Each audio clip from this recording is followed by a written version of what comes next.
Hi friends, வாங்க இன்றைக்கி சூப்பராக ஒரு பிரண்டை தொக்கு எப்படி செய்யுதுன்னு பார்க்கலாம். கடாயில் ஒரு 2 ஸ்பூன் எண்ணெய் சேர்த்துக்கலாம். எண்ணெய் காஞ்ச பிறகு ஒரு கைப்பிடி அளவுக்கு பூண்டு, சின்ன வெங்காயம் சேர்த்துக்கலாம்.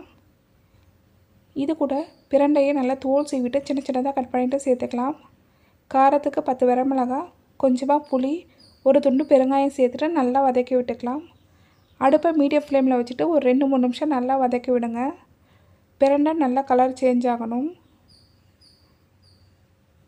பாருங்கள், எல்லாமே நல்லா வதங்கிடுச்சு. இந்த மாதிரி நல்லா வதக்கி எடுத்துக்கோங்க.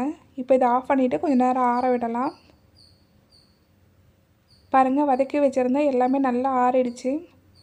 இப்போ இது எல்லாத்தையும் ஒரு மிக்ஸி ஜாரில் சேர்த்துக்கலாம். இது கூட உப்பு தேவையான அளவுக்கு சேர்த்துக்கலாம். கொஞ்சமாக தண்ணி சேர்த்துட்டு இதை நல்லா பேஸ்ட்டாக அரைச்சி எடுத்துக்கலாம். பாருங்கள், நல்லா அரைச்சாச்சு. இந்த மாதிரி நல்லா பேஸ்ட்டாக அரைச்சி எடுத்துக்கோங்க. இப்போ கடாயில் ஒரு 5-6 டேபிள் ஸ்பூன் நல்லெண்ணெய் சேர்த்துக்கலாம். எண்ணெய் காஞ்ச பிறகு 1/2 ஸ்பூன் கடுகு சேர்த்துக்கலாம். கடுகு நல்லா பொரிஞ்சிடுச்சு. கொஞ்சமாக கருவேப்பிலை சேர்த்துக்கலாம்.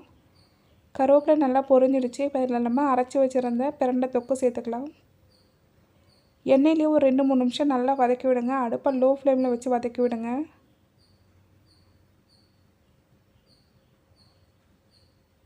பாருங்கள், நல்லா வதக்கி விட்டாச்சு. இதை ஒரு தட்டு போட்டு மூடி ஒரு 2-3 நிமிஷம் கொதிக்க விடலாம்.